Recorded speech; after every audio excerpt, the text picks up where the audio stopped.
construction of several mega infrastructures. 지금 이제 수도를 옮기자고 법안을 발표한 상황이고. 근데 옮기는 거 잘한 일이라고 생각하는. 아 그래요? 네, 잃을 것도 많겠지만은 저는 얻을 게 더 많을 거라고 생각을 해서. 그게 바뀔 거를 생각하니까 미래는 좋지만 현재로 생각하면 사람들이 많이 아쉬울 것 같기도 하고. 안녕하세요, 정훈입니다. 안녕하세요, 한결입니다. 네, 오늘 보실 영상은 최근에 인도네시아 올해 1월인데 인도네시아 정부에서 자카르타 수도에서 다른 데로 수도를 옮기기로 법안이 발표가 됐어요. 그게 뭐 누산타라라고 하는 이름이라고 하는데 왜 수도를 이전하게 됐는지 그거에 관한 영상을 볼 거거든요. 네. 보시고 리액션 주시면 됩니다. Indonesia's capital is starting to become a problematic city. It's one of the most densely populated cities around the world, which leads to overcrowding, traffic congestions, and intensive floods. But most importantly, the capital of the country is rather sinking. Several studies and research indicated that 25% of the capital city will be submerged by 2050. The call for a new capital city for the country has grown strong enough for the government to take action. But is the government going in the right direction? We'll have to find out. This new capital is located on the island of Borneo in East Kalimantan, where it'll occupy a massive 256,000 hectares and a budget relocation plan of over 32 billion US dollars or 466 trillion rupiahs. Within this new city, the construction will be built as a so-called smart city, where it is formed on today's advanced technology, which will help ease the problems seen by the former city. As the new and upcoming central business hub of Indonesia, this capital will see the construction of several mega infrastructures. The proposed transformative plans will surely be a giant leap for the country's economy, as the problems in the past will aid in the plans for the future. This type of ambition then presents a major opportunity for institutions or countries seeking to invest within the upcoming region. That is why there have already been several calls for international investment within this new capital that has shown strong resilience. Indonesian President Joko Widodo even secured over $44 billion in investments in several industries from investment giants over the United Arab Emirates. This giant fund has allowed the country to securely present its future capital as Asia's next economic destination. What's more is that investors from the Middle East aren't the only people who want a piece of the pie. Investors from the European Union, Asia, and North America want to join in. The reasons why international investments are running to take part might be because of the fact that Indonesia is one of the fastest growing economies in the entire world. Partaking early on in this project means that they are already anticipating the rise of the country, and as investors invest earlier, that would imply there is a higher return on investment. This rise on a high-level overview might look like this. We will see the construction of several transportation initiatives, educational facilities, and several local market hubs. Sustainability will even play a massive role. Green and environmental friendly has too piqued the interest of international players. The capital will even use autonomous technology within it, and these are most likely electric cars. The biggest beneficiary lies in who tries to uphold early on, but key players such as Grab and Gojek might already be the winners. And in an era of climate change, this may become Indonesia's path to a greener future. Although sustainability is at the heart of the construction, there are still growing concerns that these might as well be forgotten as time goes on. Conglomerates will be moving in, and the greed for more profits may lead them to further deforestation of the area and sacrifice of the biodiversity the land offers. Furthermore, since Borneo is a forest-dense location, it also poses a higher risk of devastating environmental damage due to forest fires. The other concern is, how will you convince millions of people living in the current capital to leave everything behind and try to start a new life in an area they are not familiar with? Well, problems like these would obviously come up as the relocation occurs, and it is up to the government how these challenges will be dealt with. But one thing for sure that we will know is that by the time the move starts, over 1.5 million civil servants are already expected to come flying in, and thus we will see how the change will occur early on for these people. the timeline for the government to relocate it within the next few years. And while we did note that environmental and societal issues were at play, there was one thing we did not mention. The purpose of moving the capital to a new island was a way for the government to spread out the highly concentrated investments in the former one. A newer location would help alleviate the inequality given by these regions and help open opportunities and borders to the rest of the country. Anyway, what do you think about Indonesia's new capital? Will you support it and move within the new capital? Or do you think it's a lousy idea? 그러니까 이게 수도를 지금 이미 옮겼다는 거예요? 아니면 옮길 예정이라는 거예요?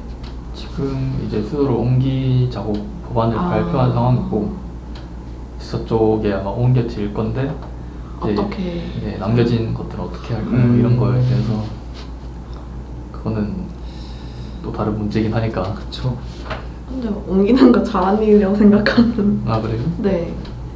그 잃을 것도 많겠지만은 저는 얻을 게 더 많을 거라고 생각을 해서. 미래를 위해서. 응. 그 미래를 생각하면 그쪽으로 옮기는 것도 방법이 될 수 있죠. 네. 그러면은 그러니까 옮겨야만 하는 이유가 있잖아요. 그쵸. 그래서. 물에 잠길 거면 옮겨야지. 안전적인 이유로 필요하니까 옮기는 건 맞는데 그걸로 생길 수 있는 부작용 같은 거나 그런 걸 걱정을 해서 아마 사람들이 그런 걸 하는 것 같아요. 엄청 많은 국민들이 반대를 하면 아무리 대통령이어도 그쵸. 그치. 국민들의 의견을 따라줘야 되니까 좀 머리가 많이 아프시겠어요.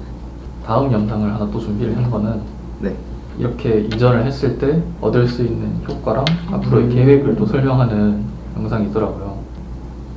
By 2030, the country of Indonesia will become one of the largest economies in the entire world, and its former capital city, Jakarta, which has been replaced, will be the world's biggest megacity, finally surpassing Tokyo, Japan's capital, due to its aging population and Jakarta's robust growth. However, there is just one problem with Jakarta. It is sinking, and so much so that it is called the fastest sinking city in the entire world. So the question is, why are the governments and corporations still betting big on the city's future regardless of its submergence risks? Will Indonesia's former capital still stand as an economic hub for the country, and will it even grow further? Before we move on, don't forget to leave us a like and subscribe for more. The capital of Indonesia, or actually the former capital as it relocated its capital, is still a massive economic city. It is still dubbed as the economic hub of the country, contributing by as much as 34% to the national gross domestic product. And experts suggest that Jakarta will still remain as the economic center of the country, regardless of the capital relocation.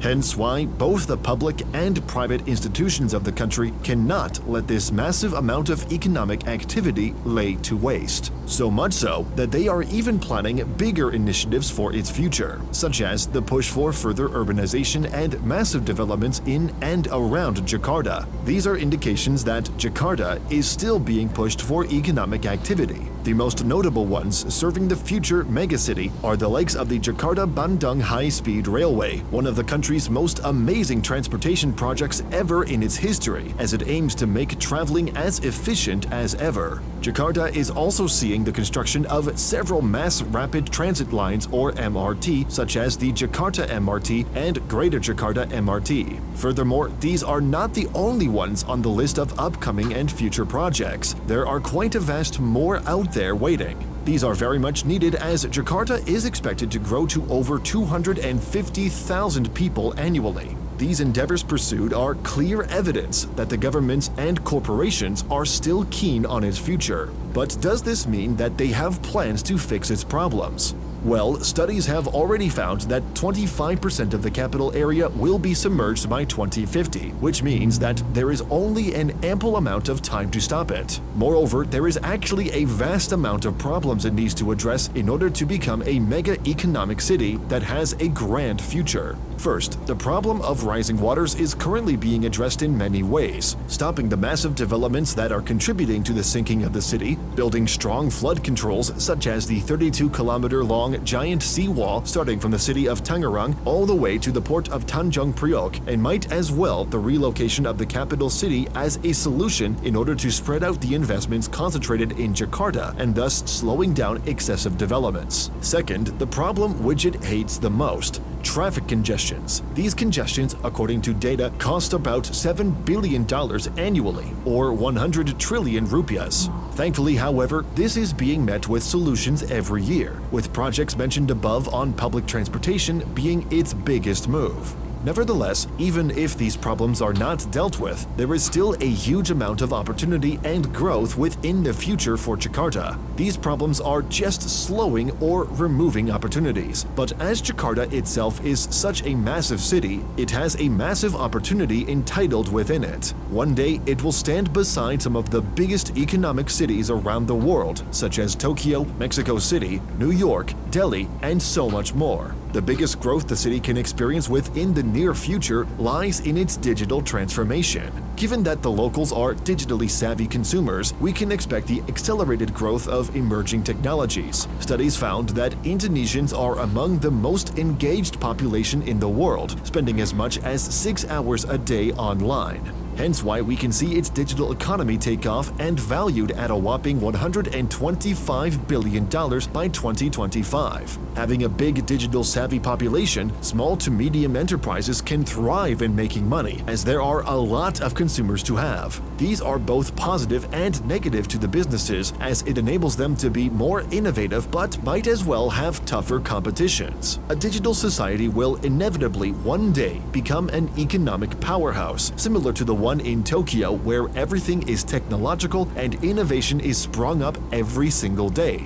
This type of framework may one day be Jakarta's, where society lives and breathes technology. 이 수도로 옮겼을 때의 장점도 너무 명확하고, 그리고 거기 남겨져 있는 것들을 해결할 수 있는 방향도 꽤 잘 잡혀 있는 것 같아서 그냥 옮기는 건 시간 문제라고 생각해요.